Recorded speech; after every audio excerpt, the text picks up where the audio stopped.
This is my C6 Corvette and I'm gonna attempt to rebuild it in the next 7 days. Is it supposed to be like this? This Corvette is badly hit on the driver's side, and the front fender, driver's side door, and the rocker panel is completely toast. I hope the inspection center allows me to repair this. Owning a Corvette has always been in my bucket list, but even after 2 decades, they still seem to be too impractical to afford.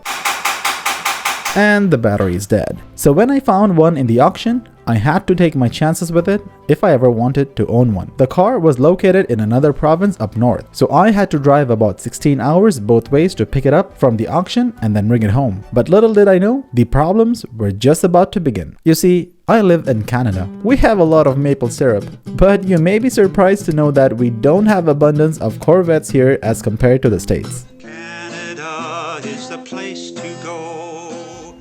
Which means sourcing parts would become a nightmare. To add salt to the wound, I also found that the car has a ding on the frame after I brought it home from the auction. But before we even begin to source parts, I have to get the car inspected by a GM certified body shop if I ever want to get the car successfully on the road. And so far, I have already been sent back by a body shop because apparently GM is hesitant to support a 19-year-old car with a certified repair work plan. This basically means I have to find another shop that is capable of working on Corvettes and is also somehow approved by GM. This is my 2008 C6 Corvette with the Z51 performance package, and in today's agenda, I have to strip the car apart and ship it to a body shop hoping that they can actually inspect it and provide me a General Motors approved work plan so I can start repairing it myself.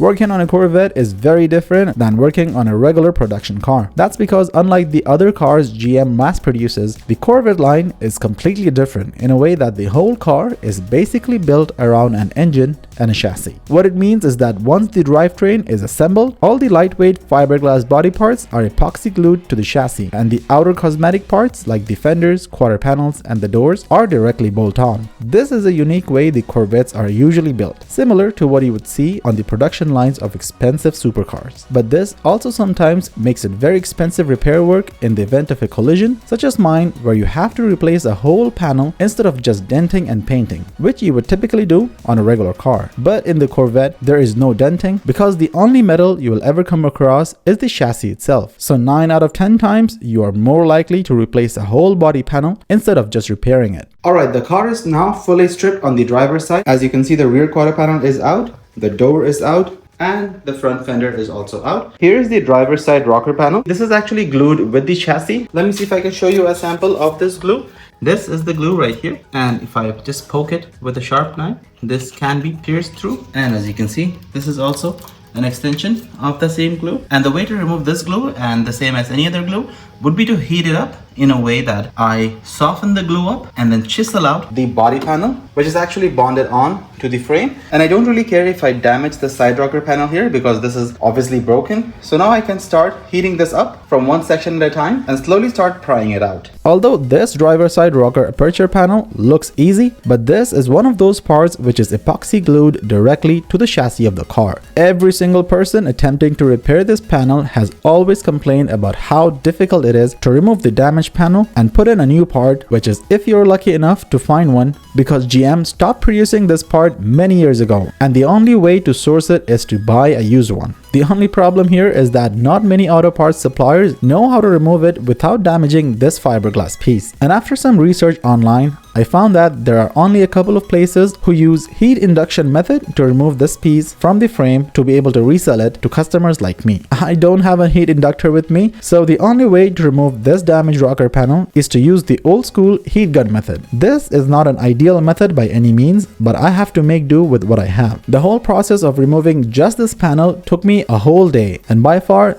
this has been the most difficult piece I have ever come across. The reason why it took me more time than usual is because I was strictly advised by the inspection center that I am in no way supposed to scratch or cause more harm to the frame than already. Which means if I ended up putting a deep scratch on the frame because of multiple chisel attempts, I would end up spending more fixing those deep scratches in order to stop any kind of future corrosion. This is definitely a unique learning curve for me working on a Corvette, stripping it apart and attempting to fix the most difficult panels. I'm almost done removing one side of the panel, and I'm going to carefully try to remove the rest. At this point, I don't even know if the car will actually go through a structural inspection because as of now, I still don't have a GM approved work plan with me. Alright, the driver's side rocker panel is finally out. As you saw in the time lapse, it was very difficult for this glue to melt and the rocker panel to come out. And this one side itself took me a whole day because of the glue. This is all the residue from the previous glue, which is fine and shouldn't be an issue because the new rocker panel has to come and sit over here. And the previous residue of the glue will help me apply the new glue and find out the places which are structurally important for the glue to be placed and the rocker panel to bond properly. So now the car is ready for inspection. And as you can see right now, the frame damage is more clear, and this is the small dent right here on the frame, which the inspection center will determine how to repair it. I'm only assuming that they might heat it and bring it out some way. As a private rebuilder, I cannot touch anything that is structurally important on the frame, so the frame has to definitely go to the inspection center for an authorized repair. And meanwhile, I have to be busy sourcing the rocker panel. And if you have ever tried to source parts for the C6 Corvette, you know that most of the parts are discontinued, so the only way I can get a side rocker panel is if it comes from another car. And along with that, I have to source a door shell as well as a front driver side fender for a base model. And after that, I should be good to proceed with the paint work. So fingers crossed, I hope the frame damage is repairable. And because of the provincial laws and regulations in Canada, it is really iffy for me right now to even know if the car will pass or if it is even repairable. And inshallah, let's see what happens. And I'm really hoping for the best. Behind the camera, I was busy scouring the whole country to find parts for a C6 Corvette. But at the end of the day, I wasn't able to find any parts in Canada. Surprise, surprise. So I ended up reaching out to my buddies at All American Classics in the States, and they were able to hook me up with the exact parts I needed and even with the exact paint code. This is by no means a paid endorsement. I am just happy with their service.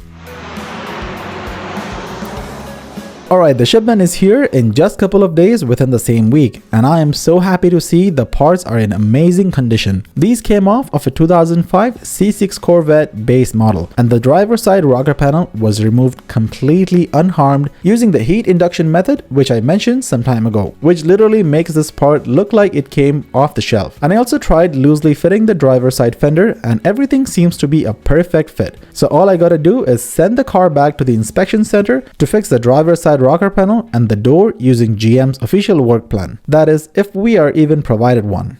Instead of buying a whole driver's side door, I decided to just buy a door shell and transfer all the salvageable parts from the old door to the new one. This way, I saved a ton of money, but the only constraint here was to understand how a Corvette door works, transfer all the old parts to the new door without damaging the delicate components like the window motor. I also have to make sure that the window aligns properly, and obviously, I would have to connect all the harnesses correctly. For some weird reason, my province doesn't allow front window tins, so unfortunately, I had to remove them. But finally, after cleaning the glass, I was able to install the glass back in the door without damaging it. While cleaning the glass, I also made sure not to erase the previous dirt residue, and this is so that I could easily position the glass in the window without guessing its previous position. And this made it very easy for me to be done with the window just like that. And now just a few more accessories remaining, such as the insulators and the door hinges.